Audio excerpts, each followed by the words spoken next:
বই বই কখনো হয়ে ওঠে আমাদের সব থেকে কাছের বন্ধু, আবার বই কখনো হয়ে ওঠে সুন্দর উপহার।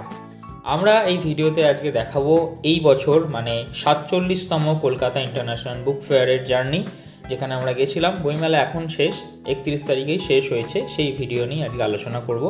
তো প্রথমে বইমেলা যাওয়ার জন্য আমরা চলে এলাম সিথির মোড় থেকে নিয়ে নিলাম 201 করে আমরা চলে যাব বইমেলা, যেটা এখন হচ্ছে সেন্ট্রাল পার্কে। তো এই বইমেলাতে কি করলাম, কি বই কিনলাম, বইমেলা নিয়ে আমার কি ওপিনিয়ন, তোমাদের সাথে একটা ডিসকাশন টাইপের হবে এই ভিডিওতে। তোমরা একটু ভিডিওটার সাথে এঙ্গেজ থেকো। ভিডিওটা ভালো লাগলে অবশ্যই like, share and subscribe the channel. Hello, তো এখন আমরা চলে এসেছি কলকাতা ইন্টারন্যাশনাল বুক ফেয়ারে। এই বুক ফেয়ারে এখন ঘুরছি। তো আজকে পুরো বইমেলায়, মানে যেখানে বলা যায় যে বইয়ের সমুদ্র, কলেজ স্ট্রিটটা যদি হয় বইয়ের পুকুর, বইমেলা হচ্ছে বইয়ের সমুদ্র। তো আজকে ভেতরটা এক্সপ্লোর করবো, সব কিছু তোমাদের ডিটেলস জানাবো। ভিডিওটা ইন্টারেস্টিং হতে চলেছে, দেখতে পাবো। তো প্রথমেই বইমেলার ইতিহাস দিয়ে শুরু করি। এই বছর বইমেলা 47 বছর পূর্ণ করলো।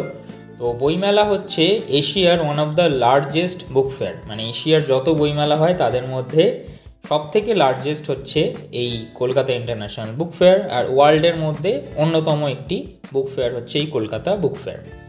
কলকাতা বুক ফেয়ার প্রথম শুরু হয়েছিল 1976 সাল থেকে।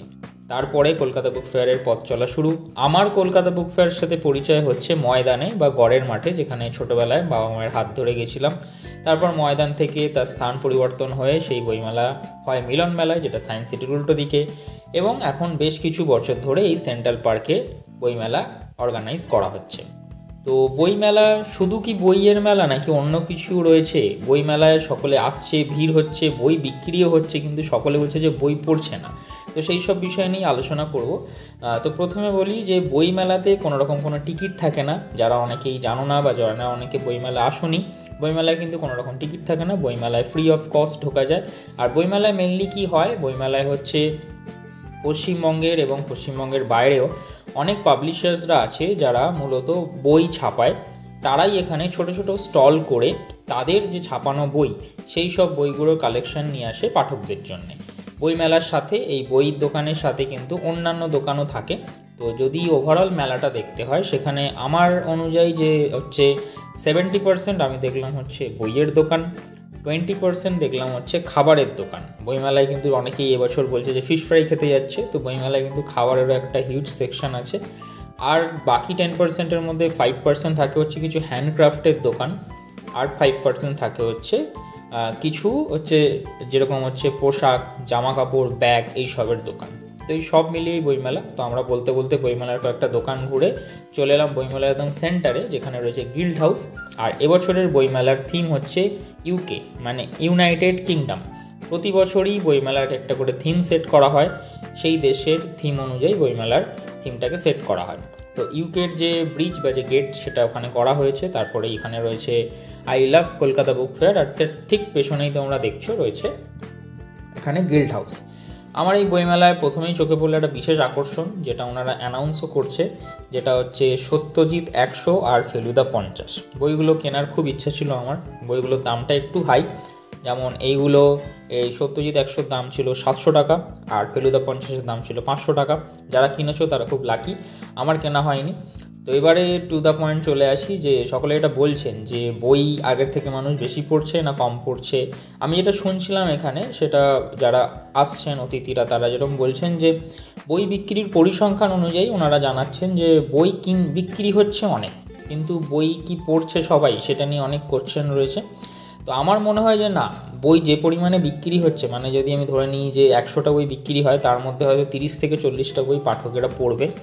বাকি বই হয়তো মানুষের এখন এতটাই সময়ের অভাব, সেই কারণে হয়তো কোথাও সেই পড়ার টেন্ডেন্সিটা অনেকটা কমে এসছে। তো সেটা একটা কারণ। আর বইমেলায় আরেকটা জিনিসও খুব হয়, সেটা হচ্ছে কিছু ব্র্যান্ডের প্রমোশন। সেটা যে কোনো ব্র্যান্ড হতে পারে, যেমন এটা একটা কলেজের ব্র্যান্ড, সেই ব্র্যান্ডের তরফ থেকে তারা কোনো বই সেল করে না, তারা এরকম প্রমোশনের জন্য কুইজ কন্টেস্ট অর্গানাইজ করে, কিছু গিভঅ্যাওয়ে দেয়। তো আমি যেরকম কয়েকটা কুইজ কন্টেস্টে পার্টিসিপেট করলাম। তো আমার বইমেলায় মেনলি যাওয়ার উদ্দেশ্য থাকে 3টে কারণে। প্রথম তো হচ্ছে বিভিন্ন ধরনের বই দেখা, কারণ আমি প্রথমেই যেটা বললাম যে এখানে বইমেলাতে যা কালেকশন থাকে মানে অজস্র, মানে সব রকমের বইয়ের কালেকশন থাকে। যেরকম এটা উদ্বোধনীর একটা দোকান রয়েছে, যেখানে উদ্বোধনীতে যে ধরনের বইগুলো পাওয়া যায় তারা সেইগুলো এখানে রেখেছেন। বিভিন্ন ধর্মের, সব রকম ধর্মের এখানে বই রয়েছে, বিভিন্ন টপিকের বই রয়েছে। তো তোমরা যে টপিক ভালোবাসো সেই টপিক অনুযায়ী তোমরা বই চুজ করতে পারো। যেমন এই বইটা আমার খুব এবছরের মানে নজর কাড়লো, মানে দেখে মনে হচ্ছে একটা গয়নার বাক্স, ভেতরে লীলা মজুমদারের একটি বই রয়েছে, খুবই সুন্দর লাগলো এটা দেখতে। গিফট করার জন্য তো খুব সুন্দর একটা ব্যাপার। কারা কারা বই গিফট করো একটু জানিও কমেন্ট করে। আমি কিছু জনকে বই গিফট করেছি, অনেকে পছন্দ করে অনেকে পছন্দ করে না। এই সেকশনটা হচ্ছে মেনলি লিটল ম্যাগাজিনের সেকশন।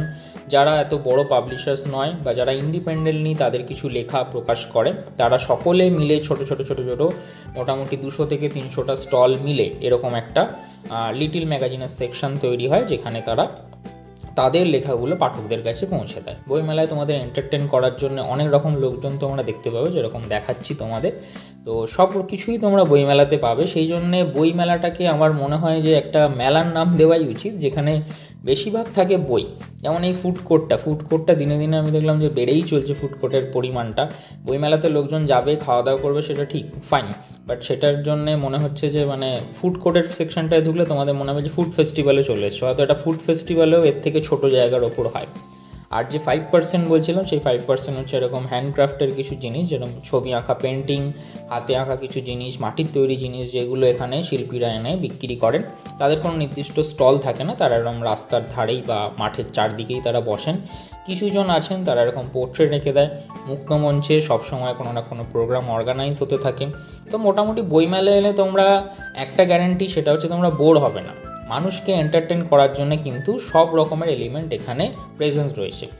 এখানে কিছু কিছু দোকান থাকে যেগুলো রেয়ার বুকসের থাকে, যেরকম আমরা কলেজ স্ট্রিটে দেখি, যেখানে পুরনো কিছু বই থাকে সেগুলো ডিসকাউন্ট রেটে পাওয়া যায়, এবং রেয়ার বুক তো থাকেই। তো যারা এরকম লিস্ট করে যাও যে কী বই কিনবে, তাদের জন্য এখান থেকে বই কেনা অনেকটা সস্তার হতে পারে।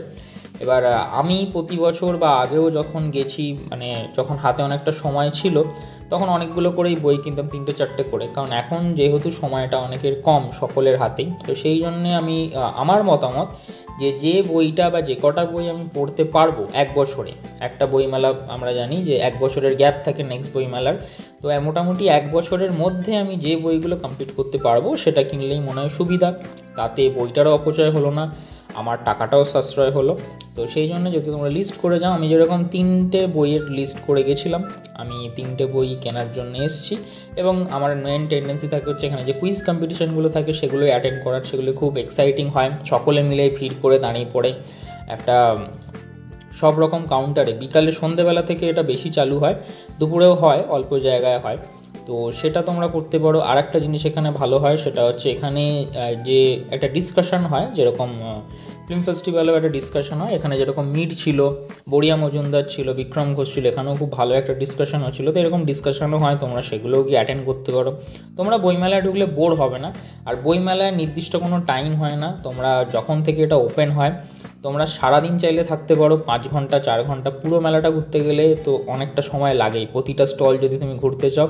এখানে প্রতিটা মানে বড় বড় যে সংস্থাগুলো থাকে বা প্রতিটা যে গভর্নমেন্টের যে ডিপার্টমেন্ট আছে তারাও স্টল দেয়। যেরকম এখানে কলকাতা পুলিশ থেকে একটা স্টল দিয়েছিল, সেখানে তারা বিভিন্ন ওয়েপেনগুলো সম্পর্কে জানাচ্ছিল। এখানে কিছু জামা কাপড়ের স্টল রয়েছে, বিভিন্ন জিনিস রয়েছে। তো বইমেলাটাকে এখন অনেকটা এঙ্গেজিং বা একটা ফেস্টিভ্যাল মোডে তৈরি করা হচ্ছে, আরও দর্শকদের আনার জন্যে বা আরও পাঠকদের আনার জন্যে। আমি যেরকম এই বইটা কিনলাম, এটা বই বলা ভুল, এটা একটা মাসিক পত্রিকা। আমি 2টো বই আরও কেনার ইচ্ছা ছিল, সেই দুটো আমি কিনতে পারলাম না। আমি এইটাই কিনলাম যেটা আমি পড়তে পারবো। আর বাড়ির সামনেই কলেজ স্ট্রিট আছে, যখন আমার বইয়ের কোনো দরকার হয় তখন কলেজ স্ট্রিট থেকেই পাওয়া যায়। বইমেলা থেকে 1টা বা 2টো বই একটা মোটামুটি কেনা যায়, যেটা। আর যারা লিস্ট করে যাও তারা তো অবশ্যই অনেক বই কেনো আশা করি। আর এখানে বিভিন্ন কুইজ কম্পিটিশন জন্য বলছিলাম, এখানে নিউ টাউন রেডিওতে একটা কুইজ কম্পিটিশন হচ্ছিলো, যেখানে পার্টিসিপেট করেছিলাম এবং একটা প্রাইজ জিতেছিলাম। গানেরও অনুষ্ঠানে সব রকম অনুষ্ঠানই এখানে হয়। তো এটাই বলবো যে বই কিন্তু খুব ভালো বন্ধু।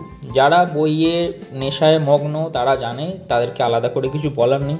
যারা বই পড়ো না, পড়তে একটু অনীহা লাগে, তারা বই পড়া আরম্ভ করো, দিনে 1 পাতা হলেও পড়ো। বই তোমাদেরকে নিরাশ করবে না। বই নিজে একটা জড় পদার্থ, কিন্তু তোমাদের মধ্যে কিন্তু ভরপুর প্রাণের সৃষ্টি করবে।